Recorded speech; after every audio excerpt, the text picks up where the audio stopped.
Hello, everyone. Yeah, good morning, good afternoon, good evening, good day.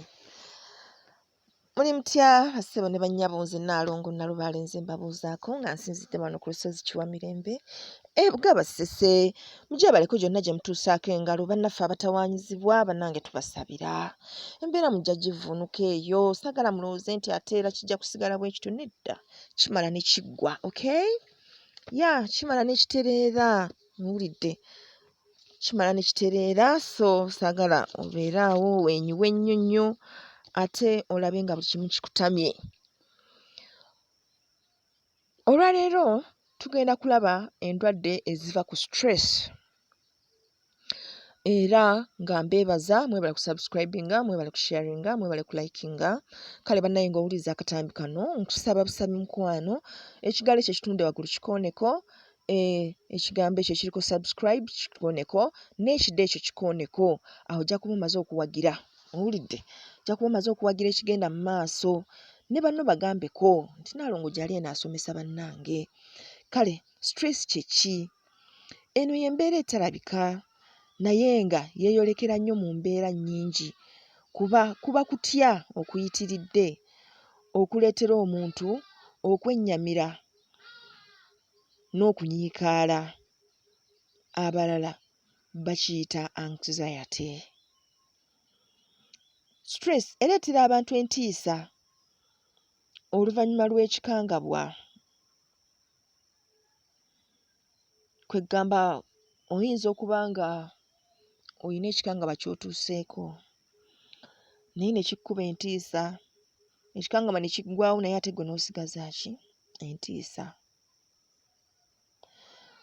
Olwo n'ofuna okutya n'okutyemuukirirwa omutima.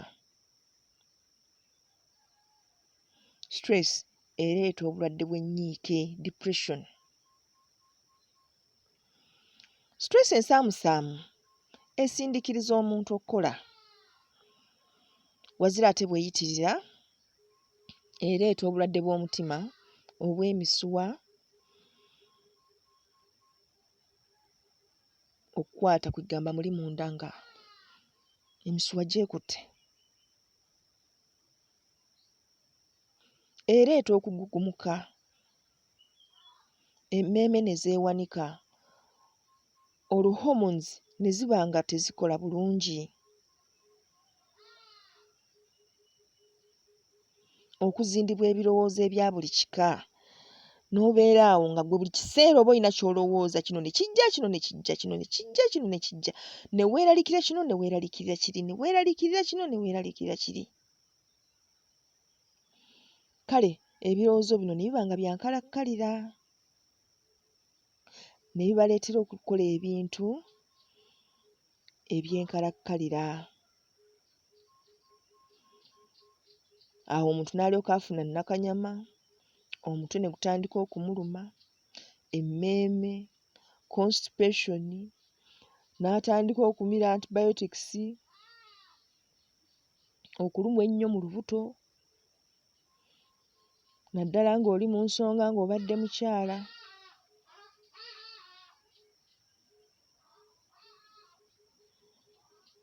Omulwadde w'ennyiike aba munakuwavu buli kiseera. Tasanyusibwa ebintu ebisanyusa omuntu wa bulijjo.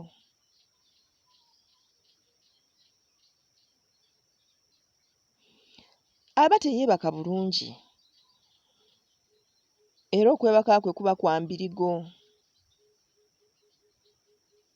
Baba tebeebaka. Aba yeeyawula nnyo mu banne. Ayinza n'okugwira ddala eddalu anti ng'atandise okuwulira amaloboozi agataliiwo, okwekangakanga n'aba ng'ayina ky'alabye. Ebintu bino bijja naye nga bisobola okuva ku stress. Kati bwe bijja abantu abamu basobola okuziyita empewo naye ate oluusi esobola okubeera stress. Stress yo nga stress. Kakati bwe bukulu bw'okugamba nti omuntu alina famire ye. Owulidde? Kubanga bw'onoobeera ne famire yo ye ejja kusobola okunotisinga nti omuntu ono alina obuzibu bwe buti. era esituke ekuyambe etya. Omuntu ng'ono mufuneeyo obudde mumusanyuseeko, mumusanyuse waakiri mpalo. Bw'aba taata oba maama mugambe nti bannange wiikendi eno nze mukulu wammwe n'abye wange tugenda kutwalako taata out. Tumutwale ku bbiiki tumubuzeebuze aleme kulowooza nnyo ku maama gwe yafiiriddwa. Kale kati nze wiikendi eri kantegeke. Kwegamba mubeere awo nga mumusanyusa aleme kulwala stress kwennyamira, aleme kufuna birwadde bino biva ku stress. Naye ffe wano Abafirika Katonda yatukola nga tuli kyuma kya mudaaki, naye obuzibu nti we take things for granted. Kwegamba katugeze abaana abato bayinza okufiirwako bakadde baabwe, ne tujja ne tuziika. Bwe tumala okuziika ne tubagabanagabana.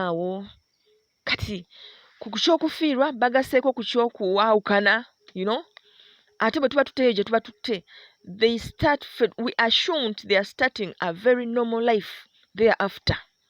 Owulidde? Like tetubabudaabuda kubazza kumulaga nti munnange, no, we assume everything is okay. Kiri kyawedde, yes kyawedde gy'oli, naye kyawedde eri omwana oyo, mwetegereze. Abamu basigaza that trauma in them, basigaza that kutya in them, naabanga that person can never trust again. Kubanga osanga oluusi oba oli awo bano abaamugabanye tebamuyisa nga bakadde be badde bamuyisa, ate tebamuwadde budde copinga up, wazira bamuvugiddewo oba mukiraba.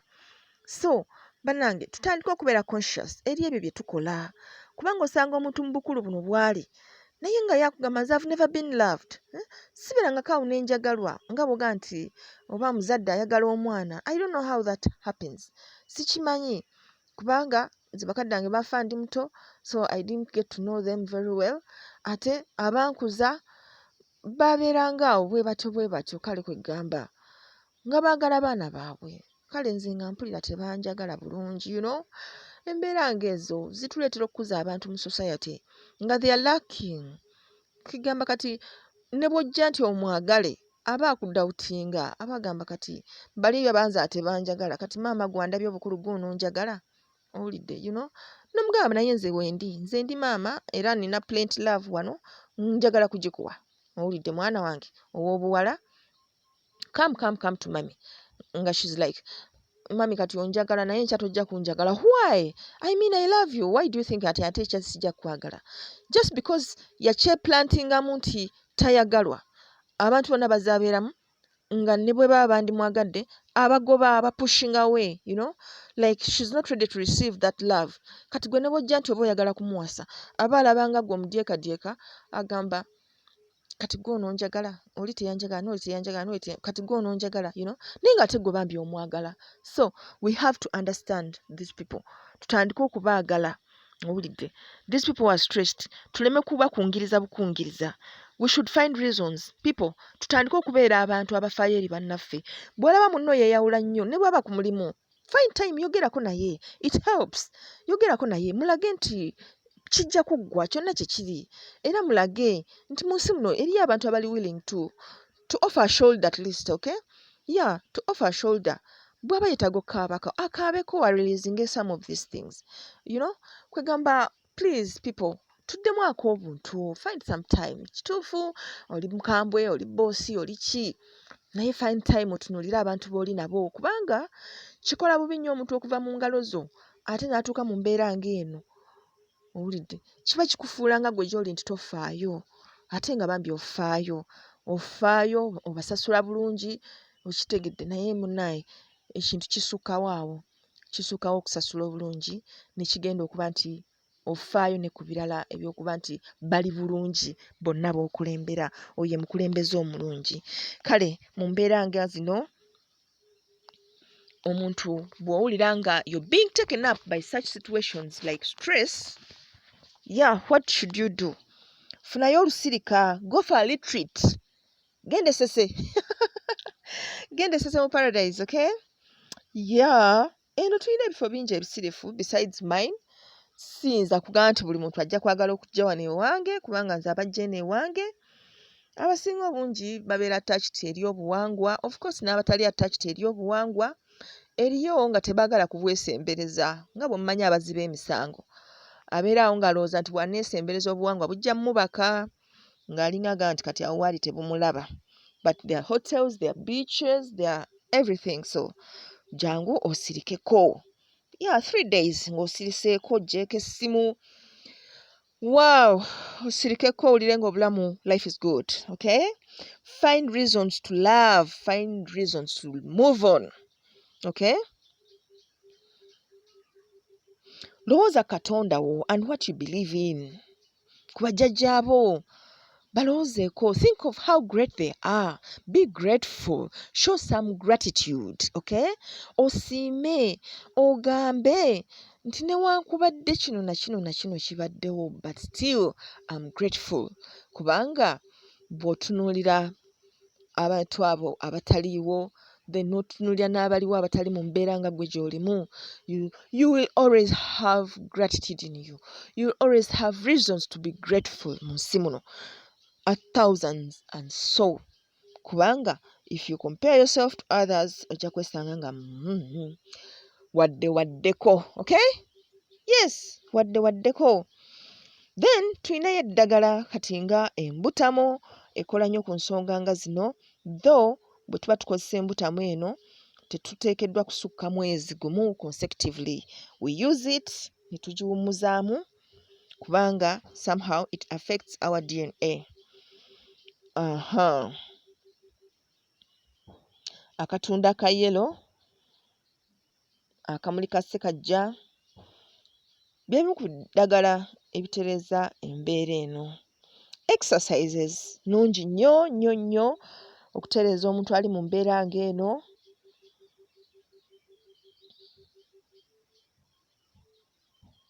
Omuntu ng'aliko ennyiike teyalikozesezza bitamiiza ng'omwenge, sigala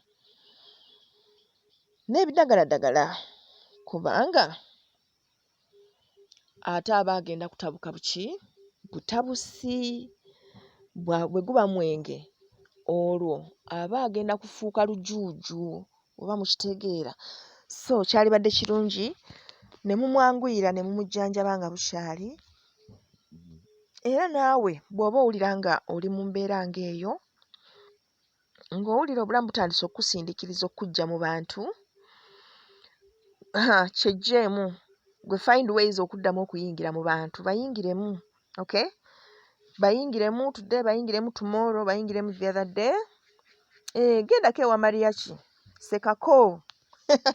Gendako ewa Rain, you know, manyi abasiru abo bansirwalira bulungi. So gendako eyo osekeko, you release the tension in you. Okay? Taking deep breaths. When you wake up in the morning, take some deep breath. Yingiza omukka, fulumya omukka.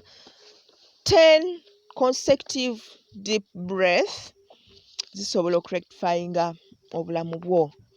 Okay? Bamikwano, kansuubire nti ensonga zino muzitegedde bulungi era nga bwe munaaba muzigoberedde mujja kukola ki? Mujja kuba bulungi. Ensonga eno eya deep breath tugikole nga twakazuukuka before we get out of bed kubanga we have a lot waiting for us out there. Okay? Olusimuka bwe pa weebake kyabugazi. Okay? Then take this deep breath. Conscious deep breath. Emirundi 10 nga bw'ofulumya omukka. Don't mind oba oguyingiriza mu kamwa oba oguyingiriza mu nnyindo. Just breathe. Breathe owulire nga n'amawugwe gasituka nga n'ekifuba kisituka. Okay? Kati bw'omalirizaawo fuluma oliri genda onywe ku mazzi so saaga fridge wazira ago amawolu ge walesaawo. Nywayo glass kati awo olyoke ofukamire weegayirire otandike olunaku. Okay? Otandike olunaku. Awo ojja kulaba nga you can manage embeera yonna. Omanye olunaku olwo lufa nnyo ku makya. Ku makya olufa nnyo. So bwe tuba tutandise bwe tutyo ne tumanya nti you've taken those deep breaths, ozuukuse onywedde glass y'amazzi, bw'omaze n'wegayirira omutonzi n'osirika mu kkaawo bw'omaze n'ogenda n'okolamu kajjoogingiko k'okozeemu n'onaaba n'oyambala n'ohavinga konna k'ohavinzi ka breakfast awo ku mulimu bannange obeera muyitirivu. Thank me later, okay? Mbagaliza okubeera obulungi bamikwano era n'emirembe gya kiwa mirembe gibatambulireko badya byonna bye mukola bibeere birungi gye muli era naffe tubeere bulungi. Akuume atakuumira mpeera weewaawo.